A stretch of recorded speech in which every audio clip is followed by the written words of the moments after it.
Hey guys, what's up? Just, it's mid-season, so I'm doing some preventative maintenance on my batteries.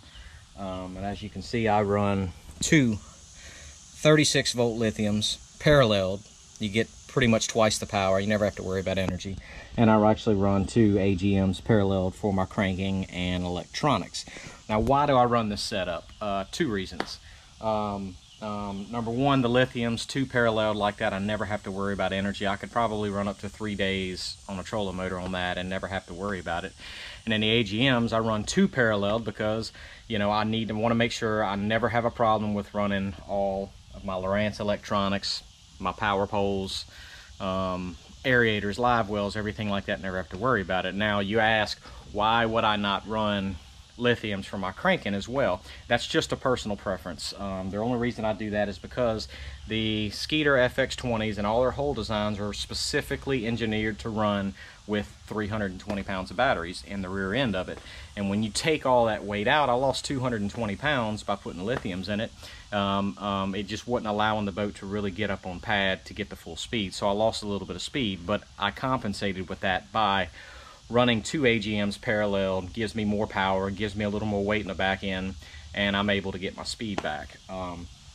So that's the reason why I run AGMs for cranking electronics, and then the lithiums for my trolling motor.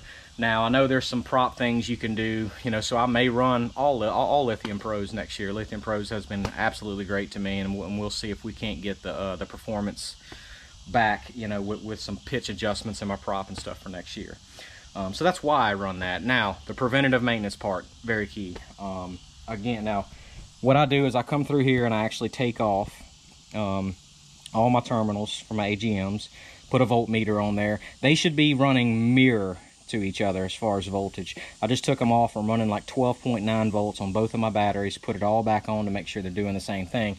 And the same thing for the lithiums. Take them off. I'm running like 38 volts per battery once I take all the terminals and parallel and stuff off of them. So that's telling me that when it's charging both of them exactly the same. You want to do that. If you take one off one time and one's a few volts lower than the other ones, just put a manual charger on. If your AGM, put a manual charger on the one that's a little bit lower, bring it back up, connect them back together, and they should mirror off of each other. Same thing with the Lithium Pros. If one's a little bit less, then I'll put the actual charger just on that one battery that's a little bit less, bring it back up, and then put them together again, and they'll mirror off of each other. Now, this year, I've done this 2 or 3 times this year, and I've yet to have an issue with one of them running lower than the other one, but that's how you fix it if you ever run into that issue.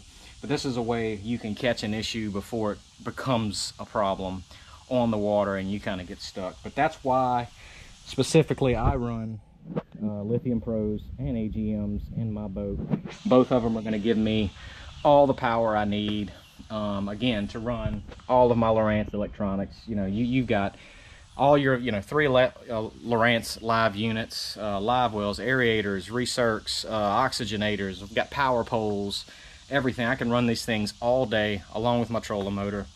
Never have an issue on the water. So anyway, that's how I rig out my Skeeter FX20, and the preventative maintenance part is so important to what I do, just to keep issues from coming up. So I spend a lot of time on the off, when we're not fishing, making sure that all these things are checked off, so run into less problems on the water, and I get to fish more. Hope this helps, guys. Thanks.